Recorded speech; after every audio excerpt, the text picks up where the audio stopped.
your live stream. You're live. Live. The double drop hump. Brought to you by Bev Wait a minute. I still and need to Company. get that sorted. I'll sort it out.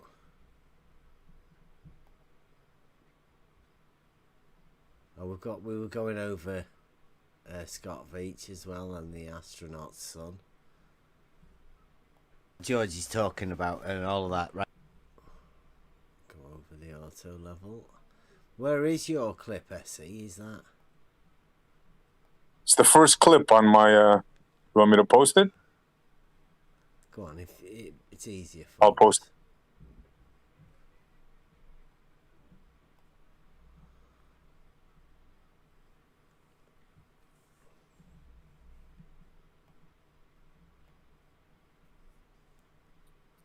Also, I think QE's live, so Yeah, well, it might take a while for people to come over.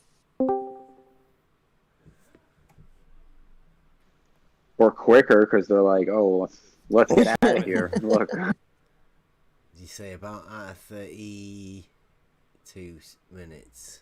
About 31 minutes in. Should be good. Alright, I got that queued up then. I just need to work out. To swap it over. You're going to play it for us in here as well. I can do, yeah. I always thought we'd have a bit of a chat, let everybody know, we're just live for 2 viewers. For the hell of it, just click the live button. We're going to go over a couple of videos.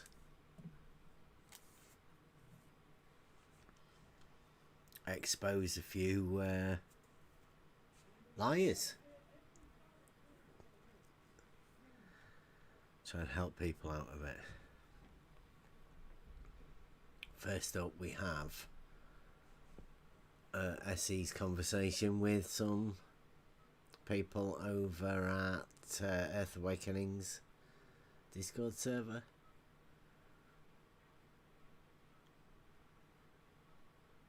Talking about the twin boat paradox. I need to just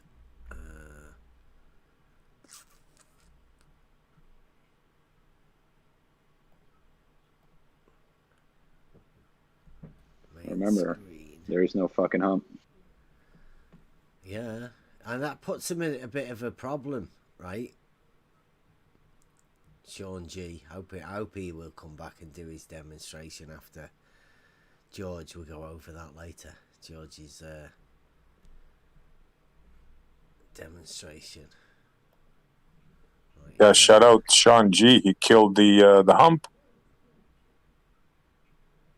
There's not much visuals in this, is there? On no. It's just all sound, right?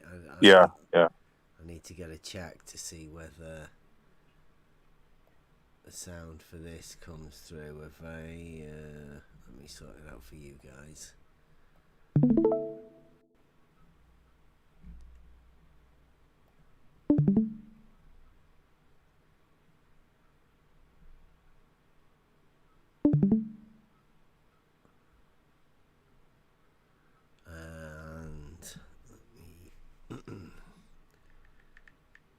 I'll just play it for a bit, make sure it's coming through. Coming in and out of view, appearing like Star Trek. But if we're going to fight the word sorcery of these globe theorists, we're going to need some damn good theory and some damn good ways to deal with it. It's not just words. The diffraction limit is a very real thing.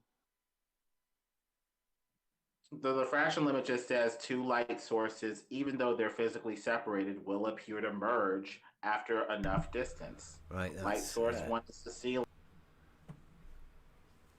That's coming through all right on the YouTubes. Yeah, I can hear it good. Mm-hmm. Right. So, do you want to set this up for us, Essie? Like, because we're coming into it 30 minutes in on the clip.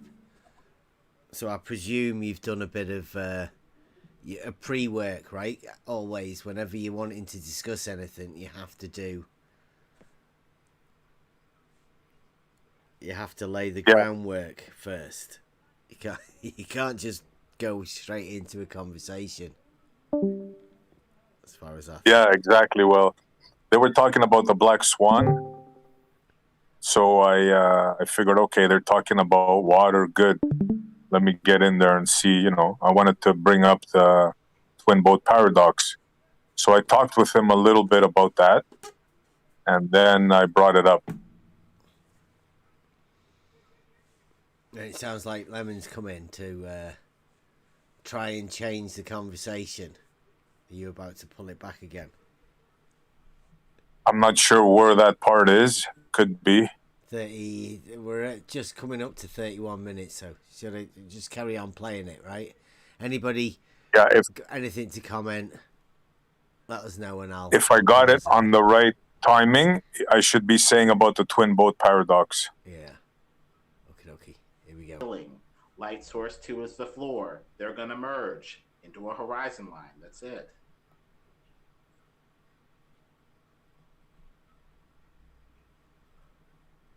Also, these are good ways to help build our minds against these word sorcerers, these heliocentrists who use really confusing topics to try to confuse and befuddle their enemy. They don't have a leg to stand on, Lemon. Yeah. When it comes to water, it's game over for them. That's it. All you got to tell them is water and how far it curves and how it curves. And they're lost. That's okay to say that, SE, but this argument's been going for you right now. Because the Globers know that water curves over a ball. It's just axiomatic and unproven relative to a straight standard anyway. I bet you I can make you say two things. Right. Did Lemon just say that the ballers know the water curves? Yeah. Because that's a little bit annoying, that. Because how do they know it? And why is Lemon telling them that they do? And how far it curves and how it curves. And they're lost. That's okay to say that, SE, but this argument's been going for you right now. Because the Globers know that water curves over a ball. It's just axiomatic and unproven relative to a straight standard anyway. I bet you I can... And axiomatic? What does that mean? It's a really bad understanding of the axioms, isn't it? That means it's a truth. Proven. Yeah. Well, yeah, axiomatic word is salad. A self-evident truth. You can't just say it curves, because that's not evident at all, is it? But they also slipped the word in proven as well. Yeah. It's a way to, I think it's a way to get out of having to try to explain it too.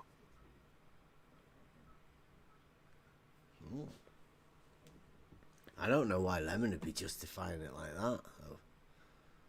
Well, Lemon says a lot more in the beginning of this video. Maybe we can do that another time. Yeah. There's a lot more than this. Trust me. Okay, yeah. We're getting into the argument, aren't we? Getting into that. Make you say two things in the next 2 minutes. Left lane, how much you want to bet? What is it? You're going to have two opposing thoughts. Okay. I like that. Nice setup. This argument's been going for you right now. Because the Globers know that water curves over a ball. It's just axiomatic and unproven relative to a straight standard anyway.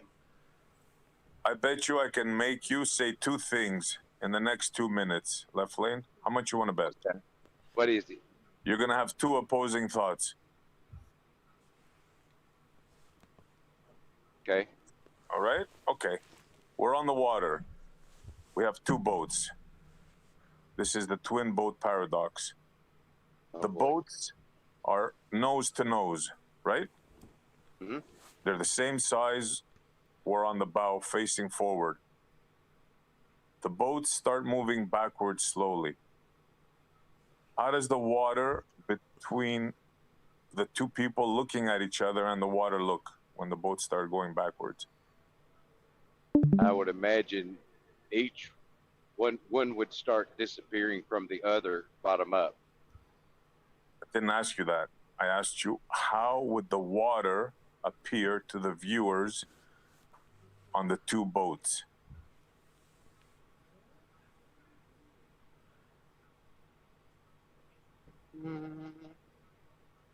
I You'd would have say, you'd have a horizon line. yeah, yeah. And as long as you kept your eye locked on the other boat, the water would seem to rise, or the So there would be horizon. a hump. There would be a hump slowly between If you and the other boat, correct? Yeah, if you want to call it a hump, I'm a little uncomfortable with that, but if, you know, we have to like bear in mind that we're not talking about an elevation change or a hill. What are we talking about exactly? Aren't you on a sphere? Well, there would be a body of water. The horizon line would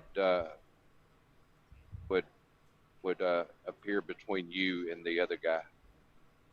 So But a hump, a rise left of lane, water, blocking the left view, lane. an actual physical water, correct? Sure. So a hump of water, okay, got you. Left lane, we have at least two different definitions of what level is. Your definition that you're trying to work with is constant distance from the proposed center of your ball. We already said what hump we're talking about typically as flat earthers. It would be relative to the chord, the straight line that goes from your foot to the foot of whatever you're observing.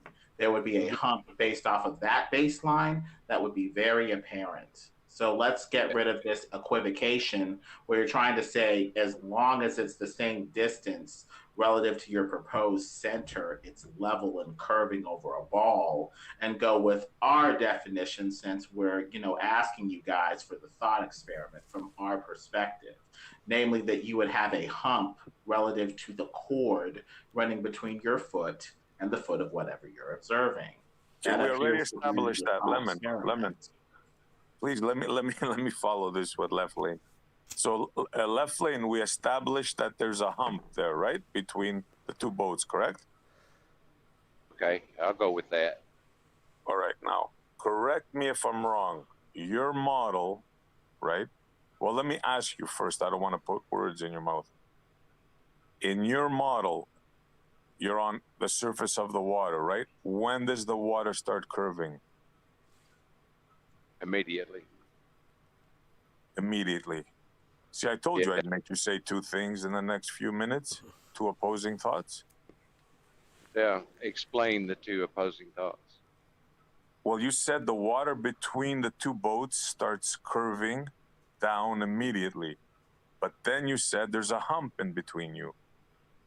Now, see, I was very careful to differentiate and see. Lemon, this is why I was trying to differentiate, appeal to because I Lemon. knew where he was going. Why are you talking to Lemon? Lemon said his piece. He established a hump. You agreed. But now you said there's a drop between both of you. I pointed out the two definitions because you two would be speaking past each other until you acknowledge which definition you're working off of for the thought experiment. Right, exactly. And that's This why is I did not that. a thought experiment. This is reality. What's your take on it, Lemon, since you appear to be playing referee? What do you think? What is it? Obviously, it's reality, Essie, but it's our interpretation of reality that we're calling into question. You have There's an no interpretation of interpretation here. reality. They have an interpretation of reality. So you're going to need to step into the mind of the other person if you want the thought experiment to be effective. No, I'm not in La La Land. I'm in reality, and I'm at. Step into the mind. Step into the mind of the other person. Now, where have we heard that before? And I've we heard both that said just recently. Yeah, I've heard it too.